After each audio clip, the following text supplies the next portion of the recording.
lot of technology, and I'm just a sax player. I blow into a tube for a living. So the fact that I know how to do this, I'm very impressed with myself, and hope you are too. Well, welcome to Digging Even Deeper. This is our third webinar that we've done. All right, let me get this muted. Here we go. Got my technology together. Okay. Well, thank you for joining me. This is the third webinar, as I was saying, and it's been a real blast to get a conversation going with you folks and to get some questions happening and start a little bit more of a dialogue. The Digging Deeper videos have been a blast for me to share some thoughts that I have. Selfishly, it's wonderful for me to have a place to organize my thoughts and think about topics that I really want to have organized in my head and get to share it with you guys. So that's fantastic. The problem with it, of course, is there's no dialogue. It's me giving a video. Every once in a while, somebody types back some comments to a video. This is the place where I want to see how we can dig even deeper, whether it's into the Digging Deeper topic from last week, melodic diatonic triads, or whether there's something you're interested in from a previous video, or talking about whatever else, whatever musical thoughts, or how to get sort of more involved with what we're doing with Maryland Summer Jazz or Jazzwire, any of that. So I know we've got a bunch of people in here already, and I think we probably have some questions coming. I've got Jessica and Matt helping me today. Jessica, are there any questions at this point? Not yet online, but we did have a question from Frank on Jazzwire. Great. Could you talk about melodic triads in a tune like Bluesette, which I do not think is diatonic all the way through. I see it as a series of 2-5-1s moving down. Could you play diatonic melodic triads, moving the key center to the one chord of the current section of the tune? Got it. Well, so let's do this. Let's actually, I'm sharing my screen with you right now. Hopefully everybody can see this. And this is the handout from last week's Digging Deeper video. And this is what Frank's referring to. And so now let me just, for those of you that weren't quite caught up to it, the idea of playing diatonic triads. So if I play example number 3.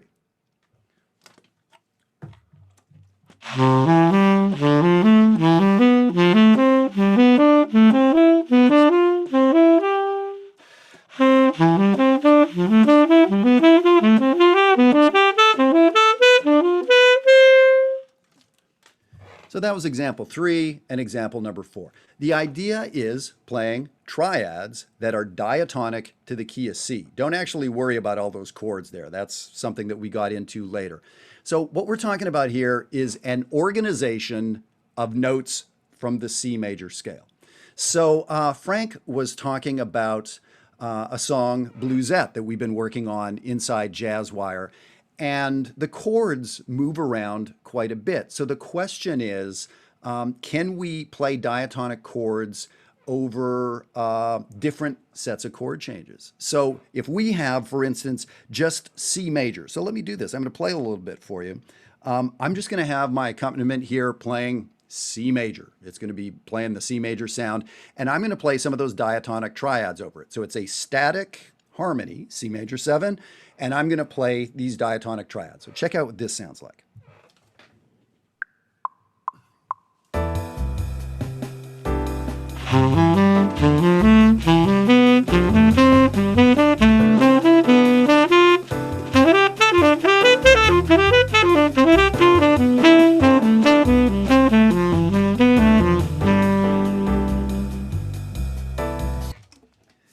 And it sounds fantastic. That's a really, really great sound. So now if it were a 2-5-1 in the key of C, D minor, G7, C major, let's say.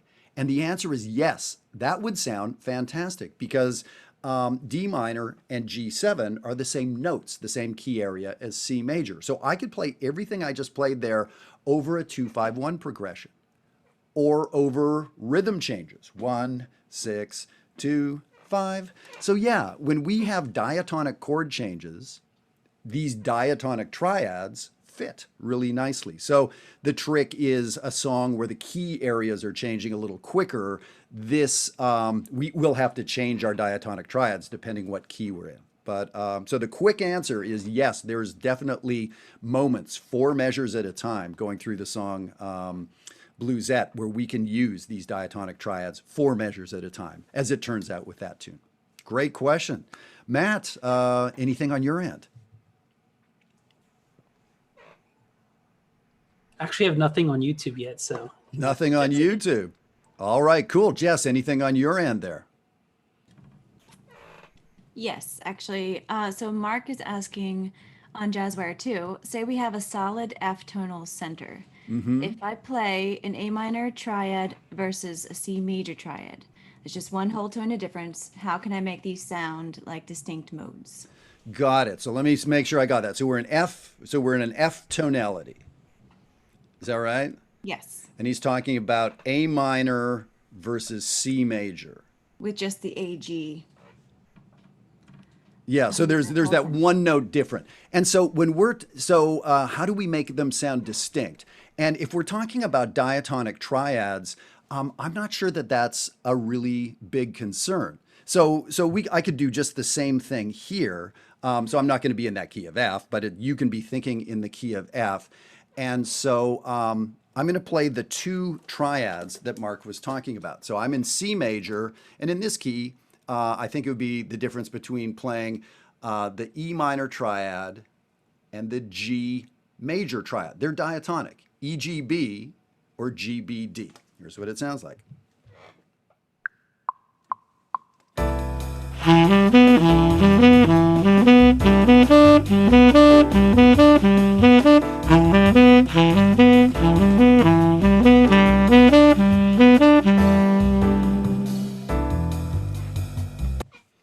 So now they're very closely related. As Jess said, there's only one note difference. So how do we make them distinct?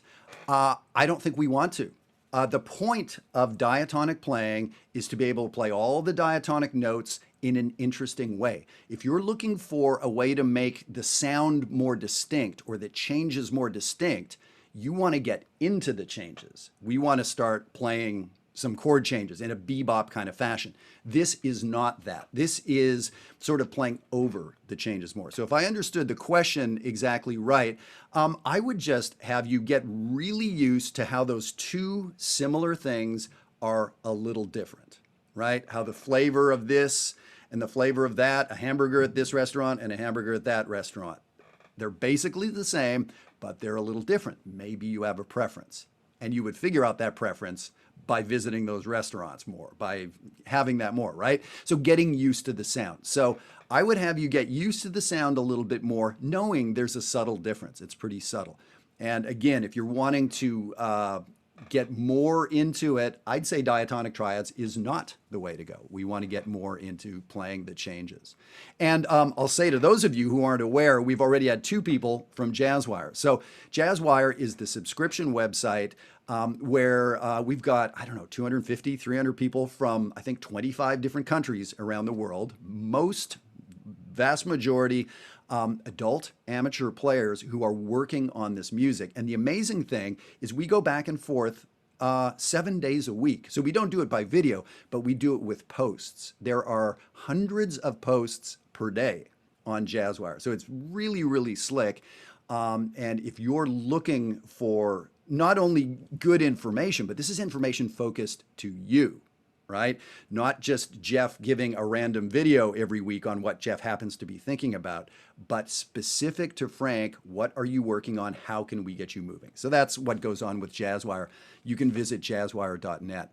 And before I get back to any questions, I'm also doing, when this damn virus started 4 months ago, people were sort of asking me about a next step. And what I started doing is a couple series of workshops. So I have a workshop tomorrow. It's the last workshop of the summer, actually. And it's happening, I think it's at 1 o'clock New York City time, same time as this. And there's only 15 participants, and we have 2 spots left. So this is something you would enroll for. The tuition, I think, is $35. And we're talking about the song Confirmation and specifically sort of advanced ideas for bebop articulation.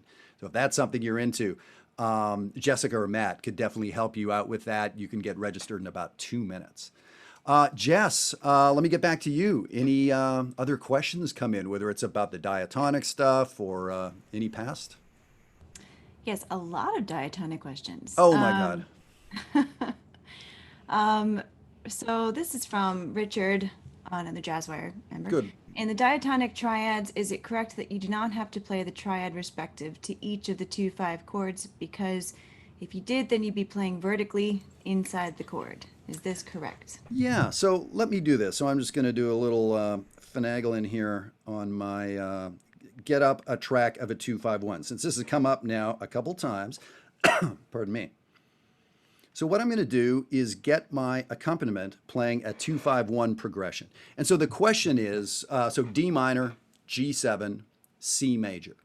And when you think about it, each of those, D minor, G7, C major, are diatonic triads in C. So the question is, do I have to limit myself to the D minor triad over D minor? Or could I play the other stuff? And let me put back on the screen what is the other stuff. Let's look at that. So example number 3. Could I play the C triad when the chord says D minor? Could I play the E minor triad when the chord says D minor? Could I play all of this over D minor? The answer is yep. Could I play any or all of this over the G7? Yep. Could I play any or all of this over the C major? Yes, you've already heard me do that. So let me do this. I'm going to get the 2/5/1 progression going. And so it's a measure of D minor, a measure of G7, 2 measures of C. Let you hear it to begin with. Here it is. So the 2, 5, 1, the 1.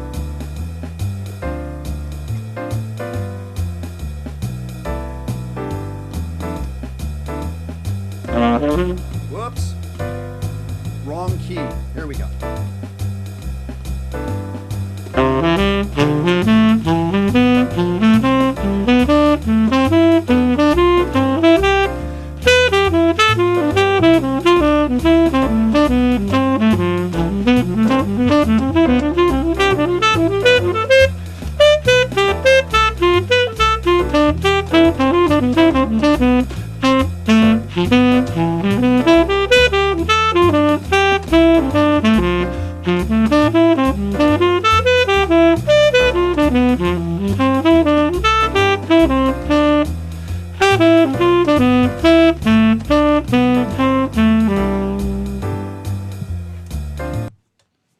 So to begin with, I played in the wrong key. Don't do that. That doesn't sound good. And I wanted to do it. I did that totally on purpose. I wanted you to hear how bad that was going to sound. Got it. Okay, I lied there. So I was playing all sorts of random diatonic triads over D minor and over G and over C. And it all sounded good, right? So it was very consonant notes. Was I making the chord changes? Was I playing that 2/5/1? The answer is no. So it's possible to sound good and be thoroughly ignoring the chord changes. So a good question would be, why did it sound good? And to me, it sounded good because there was an organization to my melody. There was an organization going on. What was the organization? The answer is diatonic triads. So even as I was accenting notes that I shouldn't really accent on a D minor, your ear heard them as okay or pretty good because they're from the scale, but more importantly, because they were organized in this triad shape. And that triad shape is so valuable, important, so helpful. So that's kind of why we would use these diatonic triads. And it's a fantastic technique thing, as I said in the video. You'd practice these because they're great technique. You'd practice these because they really get you to understand a given key. So there's the technique of playing in the key of A flat or F sharp on the saxophone or on the bass or whatever it is. There's the brain part about understanding what the notes are in that key. So those are 2 good things. And the third one is, oh, by the way, this is some good jazz language. So yeah, fantastic. Let's go to Matt and see if we have some more questions here. Yes. So I believe this is Craig from Jazzwire, Craig McGorry. Man, the Jazzwire people are like out today. Nice. Yeah, he's asking, or he says he wants to hear your thoughts on how to apply this to a tune like this I dig of you, This I which dig of you. already moves on diatonic triads with a pedal tone. Right. And so, you know, in a way, that's a lot what I just did there, right? I played over 251. How many songs have 251 in it? The answer is most of them, right? So, any tune with a 251, or I mentioned earlier, rhythm changes. So, there's so many songs that stay either on one chord. So, that makes it very easy. Oh, 8 measures of C major. I guess I could do this. But then songs that stay in a key area in C major or even the relative minor, A minor, you could still do this kind of stuff. So, so Craig, I think it was, brings up this tune, a great Hank Mobley tune, "This I Dig of You." So I've got it up here on my accompaniment, and it's this cool set of chords. It's a 1 chord and then a 2 chord. So it happens to be in the key of B flat. But I'm going to keep talking in the key of C. So it's C major and D minor. C major, D minor, C major, D minor, and it's over a pedal note in the bass, all over a G. Okay, so here's what that sounds like.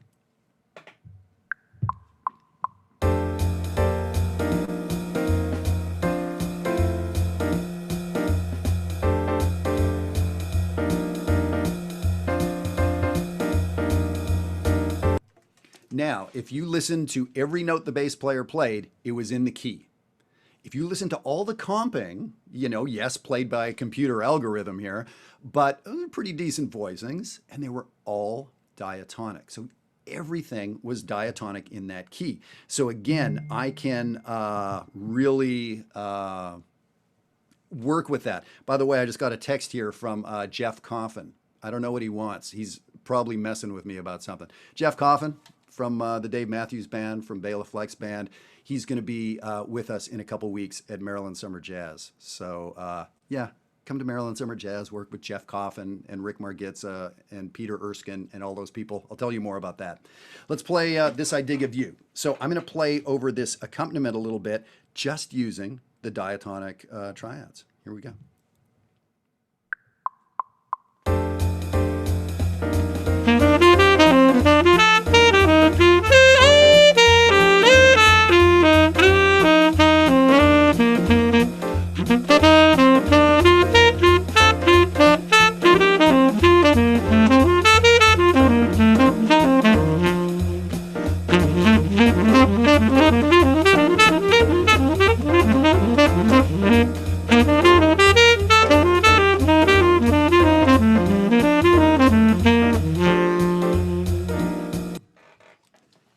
Jeff Coffin can't do that. I'm putting that on the, yeah, Jeff Coffin can do that. I got to mess with my buddy. All right. So, yeah, like what a perfect tune. I mean, if you gave me an hour to think of the most perfect tune to play the diatonic stuff on, it's that. So again, it sounded, now, if I just said play diatonically in the key of C, we'd run up and down the C scale, you know, or we'd kind of hope for the best or hope to run across a melody. The organization of those triads is what made your ear think I knew what I was doing. And plus, I'm saying it with the tone of voice to hope that you think that I know what I'm doing, right? But joking, but also a big part of it. And I was talking with James Moore last night, fantastic trumpet player who's, again, faculty member at Maryland Summer Jazz. And we were talking about the importance of playing with time and tone and articulation that communicates, I know what the hell I'm doing. Even if I play a quote unquote wrong note, if I misspeak, I still know what I'm doing. I got this. You're in good hands. And when you hear Jeff Coffin play, that's what you're hearing. So yes, he's playing fantastic notes, but it's important what's behind the notes. You know, that in, you know, all the how ways that he's playing. How is he playing what he's playing? I talk about that a lot, that difference between how and what.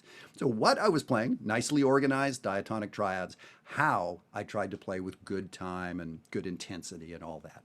Yeah, fantastic question. Really good. Jess, what do you think? Any more?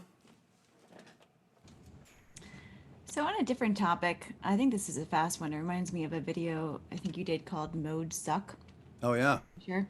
But this is from John off the diatonic triads. If possible, can you please explain why educators in jazz make you learn the modes versus calling it what it is, Ionian versus C major scale, Dorian mode versus D minor 7, etc.? Yeah, good question. So I mean, the modes, of course, go back to the ancient Greeks, and so I'm not super expert on how this all came up, but the names of the modes, Phrygian and Ionian, clearly they're come from the ancient Greeks.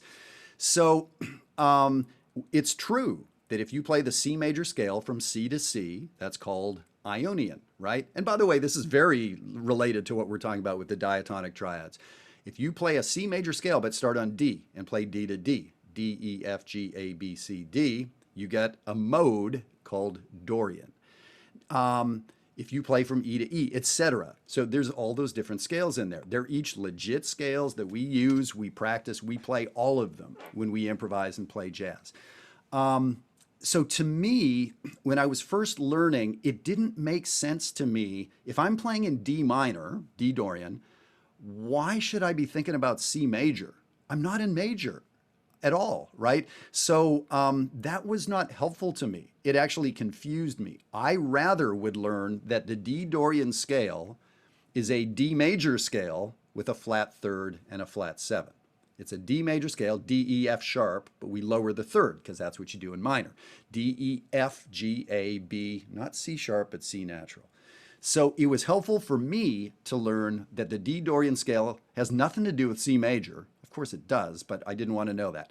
D Dorian is a D scale with a flat third and a flat seven. The F Lydian scale, you could think, play an F scale, but think in the key of C major. I don't want to know nothing about C major.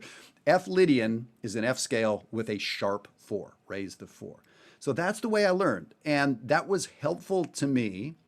And then as time went on, it was also helpful for me to know that F Lydian is from the parent key of C. So they're both good.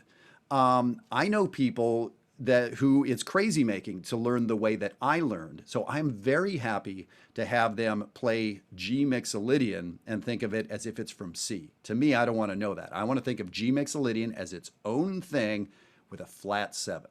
I do think that's the best way to learn. But when I run across a student and I give them a couple different approaches and they really latch onto one quickly, I don't need to be right. I need you to get better, right? So whichever it works. But I like approaching it so we really are thinking about the key we're in as opposed to going back to where this thing sort of originally came from. So hopefully that answers the question. And yeah, and different teachers do it different. And to me, if a teacher can definitely have their approach and why they like to do things, I mean, I totally get that. But I also think a good teacher, especially of adult students, is open to how somebody's brain works and where they get traction quickly. For me, when someone has traction and to stop that and to slow down that progress because I want to do it this way, that's ridiculous. To me, that's terrible teaching. So, all right, very good. Matt, what do we got? Yeah, another change of subject. This is a question from Costas. Hi, what is the best way to learn a song to all 12 keys? By ear, by sheet? Is it better to know what chord is over a certain note of a melody? Yeah, great question. And in one of my jazz band masterclass groups, I live here in the Washington, D.C. area. And for 15 years, I've had a bunch of adult amateur combos. So we meet in the real world. We've been doing this for 15, 20 years, except for we don't do that now. We've been doing it online, which has actually been pretty cool. And so last night, it was an advanced group, and we were playing the song, Have You Met Miss Jones? But I had assigned to them 2 weeks ago, we're going to play it in a different key. And I was interested in how people were going to sort of figure that out. I was interested in how I was going to figure that out. So playing in a different key. So to me, if it's a song like Have You Met Miss Jones, which is, it's pretty diatonic. It's a standard. It's something that was meant to be sung.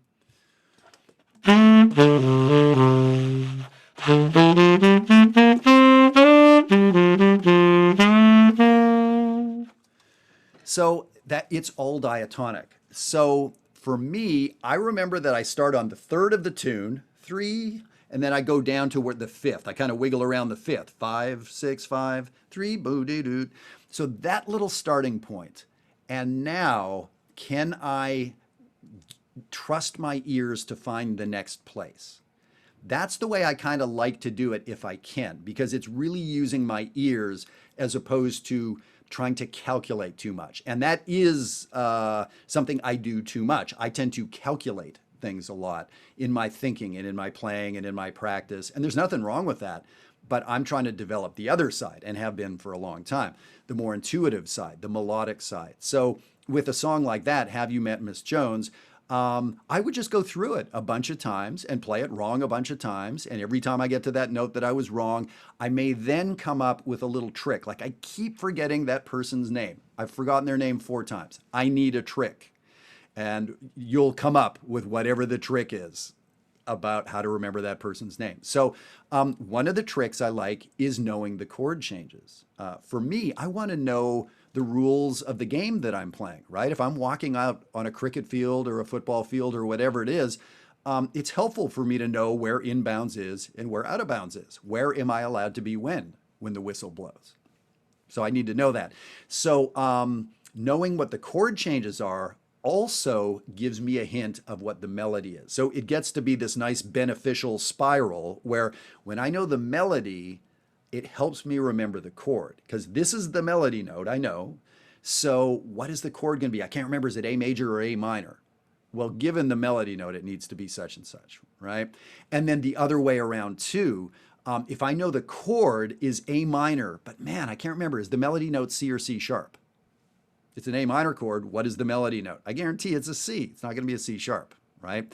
So cool. So I would start that way. Now, a complicated Charlie Parker melody, a really intricate kind of thing, I'm going to have to build small pieces at a time. If it's that hard and such a prickly melody that my ear doesn't quite have it, it's, I run across tunes like that where to transpose them is just going to take some time. And that's it. And now it may take weeks to do this, but this is such valuable work. I know we all have a million things to practice, but that process of learning a melody in a second key or a third key is huge. I was talking to Russ Nolan, a friend of mine in New York City, and he's been, using the last couple of weeks to work on minor blues in 12 keys. Talking to another student of mine, David, in one of the master classes. He did this. I can't remember what tune it was. Yeah, it's great to do. Hard work, good to do. Very good. Okay, Jess. On a different subject, All right. this is from Ken, and he's a longtime follower of yours. Not sure if he's on Jazzwire. I have a real book of hundreds of transcribed jazz solos by the masters. Do you have some suggestions as to how to best utilize this in my practice? Yeah, Ken, thank you. Great question. Thanks for listening and being around for all this stuff. So yeah, like a book full of transcriptions, and it may have 100 transcriptions. It may have, so I don't want to ask you to rip 2 pages out of the book, but I really want to. So here's what I want you to do. Figure out how to get 2 pages out of that book. Photocopy them, scan them, whatever. And then take the book out into the backyard and bury it out there, because you don't need it. You don't need it for a good long time. So what I want you to do is take one of the solos. If it's 4 pages long, forget that. Take 1 page, and I guarantee you everything you need to know about jazz and playing your instrument is on that page. I don't need to know whose solo it is or what tempo or what tune. If it was played by one of our heroes, everything you need to know is there. Listen to a great orator speak. Read 3 pages of a great novelist. Everything you need to know is there, digging deeper, right? So now if you're practicing sight reading, yeah, go through 10 pages a day. When you get to page 400, go back to the beginning and do it again. So yes, of course, there's times we could use that. But if we're talking about, as we do here, improvisation, learning vocabulary, learning phrasing, learning articulation, my advice to you is pick a short, small amount, a page, maybe 2, and internalize it, get it memorized. Of course, listen to it hundreds of times, and that's very easy to do these days. If there's a transcription of it, it's out there somewhere on YouTube or iTunes or whatever. So yeah, dig deeply into it. You'll be studying the harmonic, melodic, what are the licks or what was she thinking about over this given chord. So you'll be thinking about that. And then also sort of what are the challenges on my instrument? So that'll be the stuff. So, when in doubt, dig a deeper hole, I suppose. Yeah, great question. Matt. Okay, so this is from Ron McCrae. Yeah. He asks, can you say more about playing within and above the changes? In and above the changes. Yeah, so Ron, another Jazzwire guy, and he's been tuning into some of the workshops, I think maybe tomorrow as well. Thanks. So playing in and above the changes. So that's some terminology that I use some of the time. So when we talk about really playing inside the changes, I think we're talking about the great bebop players like Charlie Parker and Clifford Brown, and we could name a bunch of them, and how their lines were so intricately inside the chord changes. And that doesn't mean they were just playing chord tones or just playing diatonically. There was a lot of devices they would use, but with a lot of those players, you could just listen to them play solo and you could hear the chord changes going by inside their solo, which makes no sense because a sax player can't play harmony. How can you hear chord changes if my instrument doesn't allow me to play chord changes? Well, I can play melodies that hint at the chord changes. So if I play something like this.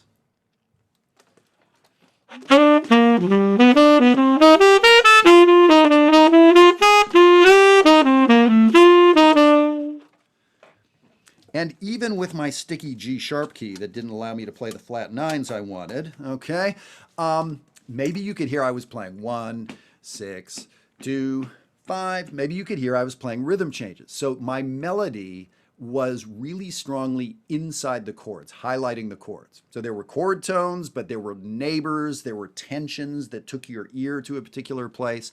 So that's playing inside the changes. Playing over the changes, above the changes. There's a number of ways, and that's sort of a broad way to put it. So one way would be diatonic triad. So to play diatonically over the changes. So the chords are going 1, 6, 2, 5, 3, and I'm not thinking about any of that. I could just be thinking great melodies in the key of whatever key we're in. So that's a way to play over the changes. Now, all of our heroes, pretty much all of them, were great at playing inside the changes, and every single one of them was great at playing over the changes in the way I talk about it, in that they were playing a great melody. So let me do this. Let me get rhythm changes up here. And so I'll play, 8 measures of playing.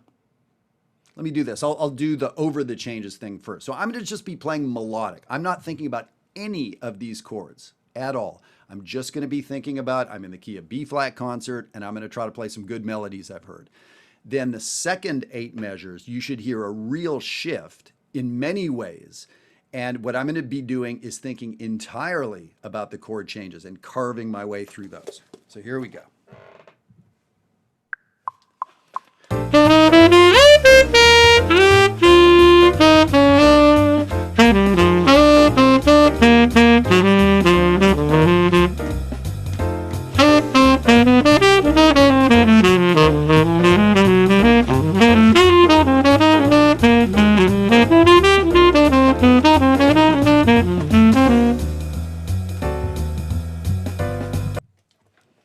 So the first time, I was thinking melodic. I think I started with a Dexter lick, which was already quoting a tune called, I think, Sidewalks of Cuba or something like that. Not really with the chord changes, but inside that key. Then the second time through, I was playing many more notes. I may have played 3 times as many notes. I was running the changes. I was playing that 8th note motion that we imagine when we're playing bebop. And I was picking and choosing notes every 2 beats in that song, depending on what the chord was. So really, we want to work on both. inside the changes, really being responsible for playing the chords. Over the changes, to me, one of the things that means is this melodic way. We're not thinking about every chord, we're just thinking in the key area. And then we could go further and say over the changes, sort of playing outside the changes. To me, I'd say, are we in the changes? Are we over the changes? Are we outside the changes? So that would be a third version of that. Yeah, great question. And, certainly inside Jazzwire, in all three communities, we work on all of those approaches. So, this is something, Ron, we're going to be doing plenty of, for sure. All right, Jessica. I don't have too many, but this one is kind of related to what you were just talking about, so maybe you can elaborate. It's from Mark on Jazzwire. Say we have a progression that is mostly diatonic, except there's an altered chord in there, C major, A7, D minor 7, G7, for example. Could you still just stick with the C from the C major scale, even over the C sharp in that A7 chord? Yeah, cool. Very good. Well, that's a educated question. That's somebody who's been studying their stuff. And actually, right here in what I just played was rhythm changes, and there were some chords that were outside the key. So this is where it starts getting interesting. Is we can have chords that are very diatonic, but then they have some spice on them. They'll have a sharp 9 or a flat 9 or a major third on a minor chord or some little things like that. So like with all art, it's not always black and white. So when I play, so let me just loop the first 4 measures of anthropology. Sounds like this.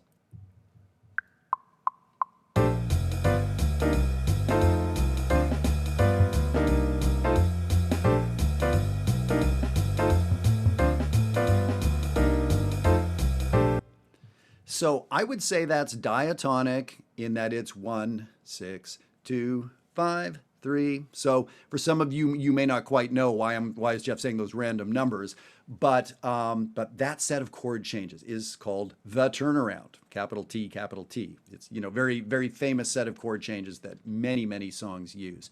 So it was diatonic. It's a circle in the key of B flat concert in this instance, but there were also some chords that had a little spice, or maybe the piano player puts a flat 9 on the dominant chord or a sharp 11 on the major chord. So that's all possible. So the question is, can we still play diatonic over it? And the answer is yeah. First of all, a good, somebody who's accompanying you may hear that that's what you're doing, and so they'll change their accompaniment. So you piano players and guitar players and bass players out there, your job isn't just to play what the ink on the page says. Your job is now to interpret that relative to what's going on in the room.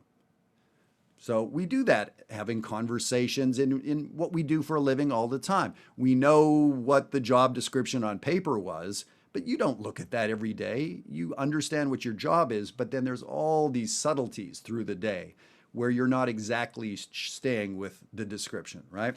So let me just do this. Over this first 4 measures of rhythm changes, which was sort of the specific example, I'll be playing the diatonic triads, and I don't think you're going to hear anything that rubs in a wrong way, or, oh, they're playing, a C sharp and I'm playing a C natural.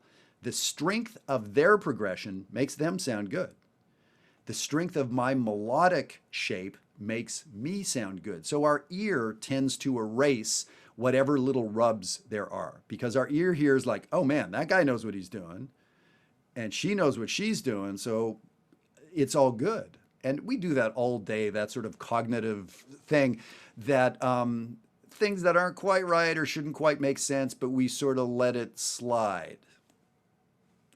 And I'm going to leave that at that. Okay, here we go.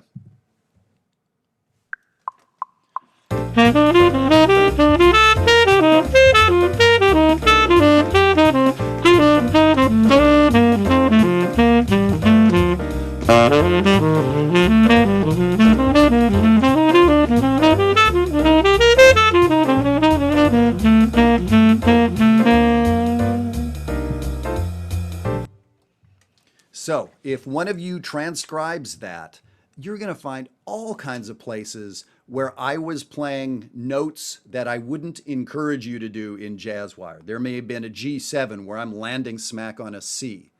not the best note on a G7. I would prefer that you played a B instead.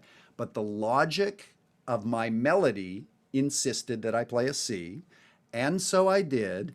And you're hearing me fulfill that logic. I set that C up to be the next thing you want to hear. And when I heard it, you totally bought it. And whatever little crunch there was for what, 4 nanoseconds, doesn't matter. It's not that big a deal. So yeah, this is a great device and a great technique to use. And of course, it's one device and one technique. I've got a screwdriver around here somewhere, but when it's time to pound a nail, that screwdriver is not helpful. It's fantastic for so many things, but you know, around the house, you probably need to own at least 3 or 4 or 5 tools, right? And you can play a pretty, you know, and I can get through the year with 3 or 4 or 5 tools. And it's the same thing playing jazz. Like, yes, we want to have 100 approaches like our heroes do.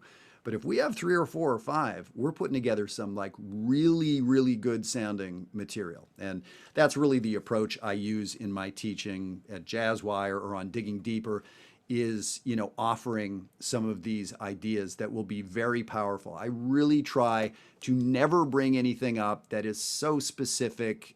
We'd have to wait for 100 songs to go by before we use it. I don't think I've ever done that video. I have no desire to ever do that video. For a private lesson, for a grad student, for a pro who comes to study with me, sure, perhaps we can dig to those depths and find those exceptions because that person has already done all the preliminary work. For most of us, we don't need to get there and don't have to worry about getting there. We don't need to. All right. Matt, we've got time for maybe one more question, maybe 2. This is more of a personal one for you, but it's asking, what are some of your go-to favorite jazz records? Wow, go-to favorite jazz records. And of course, I totally blanked the second you mentioned that. Wow, what a great question. I mean, I guess I gotta say Kind of Blue. It's, you know, the mood on that and some of the solos on that. Wynton Kelly's solo on Freddie Freeloader or Miles's solo on So What. And so, of course, I go to this analytical place because that's who I am. You know, there's albums I love listening to because I love listening to them. But as far as, and that's one of those albums. So it's you know, a fantastic album that we want to listen to, but there's so much that can be learned and it's really kind of accessible. So I love that. Gosh, I'm trying to think of, I mean, there's so many of them. It's one of those infinite things.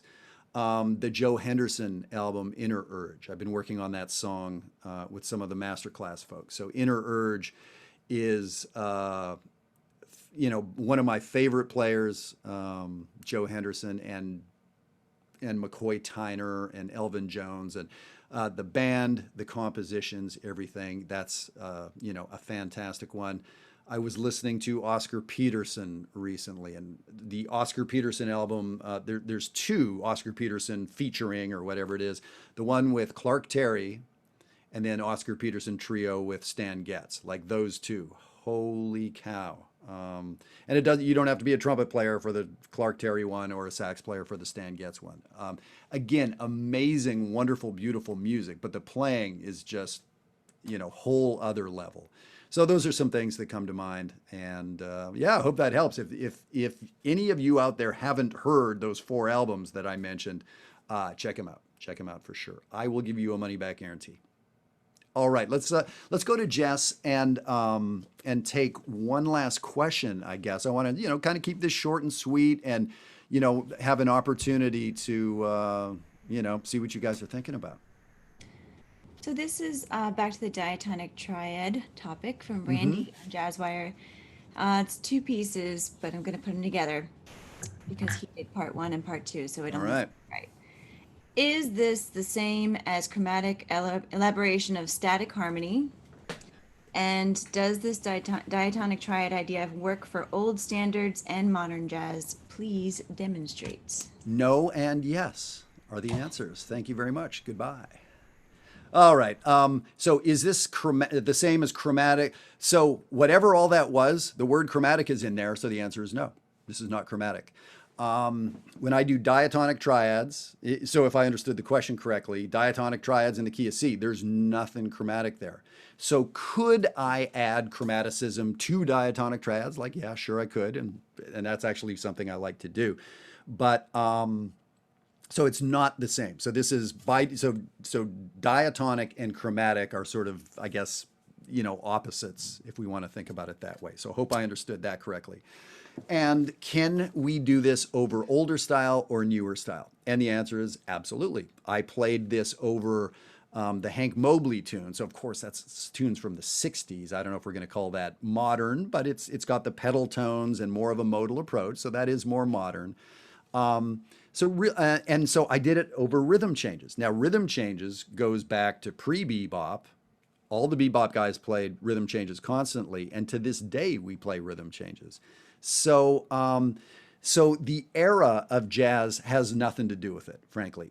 The only question is the sound, I guess, of the diatonic triads. It's got a particular architecture. It doesn't sound like the melodies that Lester Young would have played in the sort of pre-bebop days, let's say. And it actually doesn't sound too much like the way Charlie Parker or Dizzy improvised. They knew about these triads, but they were more inside the chord changes. So maybe in a way this is a little more modern, perhaps. But when I'm playing a bebop tune, I love really playing this style, but I don't consider myself the greatest living player of bebop. I play it fine. But like there are some people that's their zone, and they don't play things out of that zone. They're not going to play some 1970s material over a 1956 bebop tune. They're playing bebop. For me, I'm more interested in taking everything I know up to the year 2021 and allowing myself to play that when I play bebop. So this is one of those things that you'll have an emotional connection with. Like, to me, this sounds modern. To me, this sounds easy. To me, this sounds, and whatever it is, you can have your whatever emotional relationship with this device. And so for me, if I'm really trying to play Duke Ellington style, Ben Webster, that kind of stuff, for whatever reason, I won't use this because I understand that wasn't something he used in his language. That wasn't some slang that he used at that time. If I'm being Jeff Antoniuk playing an old Ellington tune, not trying to channel that older style, I may allow myself to use this. So that's kind of the cool thing. So we, to begin with, we're trying to accumulate vocabulary that just allows us to sound good, just allows us to get through the chord changes of a given tune. And after a while, the vocabulary, we pick and choose, Do I want to sound like I'm from the inner city when I talk this way, or do I want to sound like I've got 3 degrees from MIT? And you can kind of switch back and forth, right? By the way, neither really is me. So yeah, that's the fun part, is that as you get more and more vocabulary, you pick and choose artistically what in this moment is going to push my agenda further. And you can play the same song 3 times in 3 totally different styles. So it's very cool. So I think this is a great, a great thing, this diatonic triads thing to be working on, as I said, for technique and everything else, and be experimenting with it. So of course, the people that are in Jazzwire, yeah, do a recording this afternoon. I'll be hearing it tomorrow morning. So yeah, that's the deal, right? Having a framework to work on this stuff. So I would love, for those of you not on Jazzwire, man, what if we got to do this every day? That's what we do on Jazzwire. And not just me, hundreds of other people having these sort of interactions with you. So that's the deal. Now, Maryland Summer Jazz, the summer camp, this is our 16th year. It begins next week. Because of the virus, we're doing it online. So we have an amazing faculty who's ready to work with you. We've got a couple spots open. The first session is July 15 through 18, next Wednesday, Thursday, Friday, Saturday. The second session, July 22nd through 25th. So that's in 2 weeks, Wednesday, Thursday, Friday, Saturday.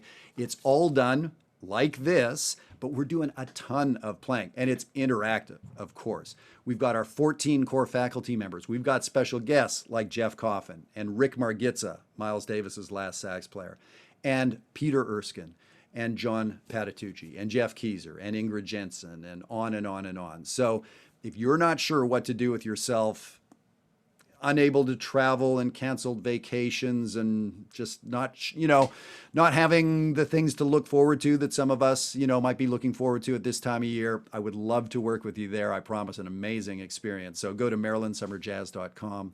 And if you're interested, early on, I mentioned that articulation workshop, and it's just me and 15 of you, and you're on the screen. We're having conversations.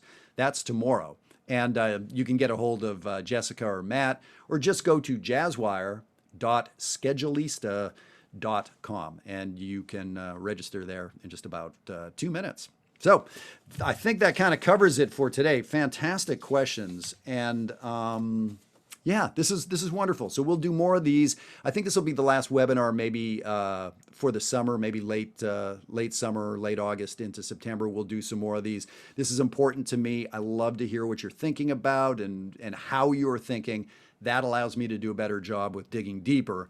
And of course, all the wonderful Jazzwire people that were asking these questions. We're going to be working on this 7 days a week coming up. So that's fantastic. So thank you all for being here. We appreciate it. Thanks to Matt and Jess for helping me and doing a fantastic job as always. And I look forward to seeing you at Maryland Summer Jazz next week. All right, everybody, be well.